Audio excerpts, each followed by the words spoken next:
বলো তো আমি কে? আরে কে? রাকিব? না না, হলো না। কেন আমি রাকিব হব? আরে তাহলে কে? নয়ন? না না, তুমি এদিকে তাকাও এবার। আরে আরে সরি সরি, আসলে আমি ভেবেছিলাম যে আমার একটা ফ্রেন্ড এখানে দাঁড়িয়ে আছে। ইটস ওকে, কোনো প্রবলেম নেই। ঠিক আছে। হে পাগল ছাগল যে কোত্থেকে সব আসে না বুঝি না। কিরে, ধান্দা আজকে কেমন হলো? হ্যাঁ, ধান্দাটা তো মোটামুটি খুব ভালো হয়েছে। আচ্ছা এখানে কত টাকা আছে? না হলেও তো 50,000 টাকা হবে। আচ্ছা একটা কাজ কর, 50,000 টাকা যেহেতু আছে, তুই 25,000 টাকা নে আর আমাকে 25,000 দি। হ্যাঁ হ্যাঁ আরিফ, তুই না একদম ঠিক কথা বলছিস। তুই 25 আর আমি 25, এখন এই দুজনে ভাগাভাগি করে নি, ঠিক আছে? কি ব্যাপার আরিফ, দেখ না এখানে একটা চিরকুট।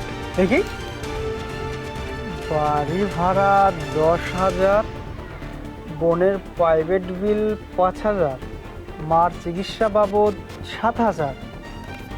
মানে ঠিক। আরিফ শোন, এই টাকাটা না আমাদের নেওয়া না একদমই উচিত হবে না। ওই মেয়েটা মনে হচ্ছে খুব অভাবে আছে আর গরিবও।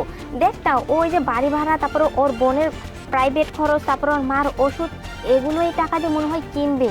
আর এই টাকাটা যদি আমরা মেরে দেই তাহলে আল্লাহ আমাদের মাফ করবে না। শোন এক কাজ করি, এই টাকাটা না চল আমরা এই মেয়েটাকে ফেরত দিয়ে আসি। এই লিমা, তুই কি পাগল হয়ে গেছিস? হ্যাঁ, 50,000 টাকা ধান্দা করে নিয়ে আসছি, এই টাকা 1 টাকাও আমি ফেরত দিতে পারবো না। খুব কষ্ট করে টাকাটা নিয়ে আসছি। দেখ, টাকা দিলে তোর 25,000 টাকা দিয়ে আমি 1 কানা করেও দিব না, বুঝতে পেরেছিস? শোন আরিফ, তুই আর আমি কোনো না কোনো মায়ের সন্তান, তাই না? আমাদের একটা বাবা মা আছে। আর আমরা যে কাজটা করি এই কাজটা কিন্তু একটা অন্যায় কাজ, তবুও এই কাজটা আমরা বেছে নিয়েছি যেহেতু এই কাজটা করি। আর দেখ না, ওই মেয়েটার কাছ থেকে আমরা এতগুলো টাকা, 50,000 টাকা চুরি করে নিয়ে আসছি, তাই না? এখানে হচ্ছে ওর বাড়ি খরচ, তারপরে ওর বোনের প্রাইভেট খরচ, তারপর ওর মার চিকিৎসা, এগুলো দিতে হবে, তাই না? তারপরে ওই যে বাড়ি ভাড়া, আর যদি এগুলো না দিতে পারে বাড়ি থেকে ওকে বের করে দিবে। তার মধ্যে ওই যে ওর মা অসুস্থ, চিকিৎসা করাতে পারবে না, চিকিৎসার অভাবে তো ওর মা মারাও যেতে পারে, তাই না? এই ভুলটা না করা একদম আমাদের উচিত হবে না। তাই বলি কি, শোন, এই টাকাটা তুই গিয়ে ওই মেয়েটাকে দিয়ে আয়। আর যদি তুই না যেতে চাস সমস্যা নেই, আমি নিয়ে গিয়ে টাকাটা দিয়ে আসছি। এই টাকাটা ওর এখন খুব প্রয়োজন। কি যে করি কিছুই বুঝতে পারছি না।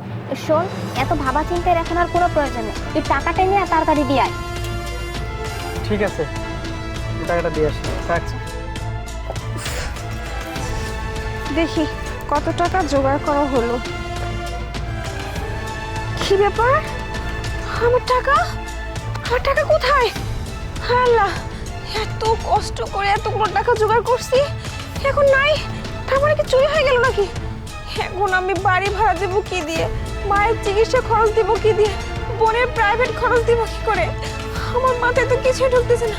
হায় হায়, কি সর্বনাশ হয়ে গেল আমার! কিভাবে হলো এটা? কে নিল আমার টাকা? ম্যাডাম, দেখুন তো, এই টাকাটা আপনার নাকি? হ্যাঁ, এই জায়গাটাই তো আমার। কিন্তু এই টাকাটা আপনি কি করে পেলেন? এই টাকাটা আমি অনেক থেকে খুঁজতেছি। ম্যাডাম, আমি ওই পিছন থেকে দেখছিলাম যে টাকাটা আপনার পিছনে আছে, অনেকক্ষণ ধরে খেয়াল করছি আপনি টাকাটার জন্য হাউমাউ করতেছেন, তাই ভাবলাম যে আপনাকে দেখিয়ে দিই।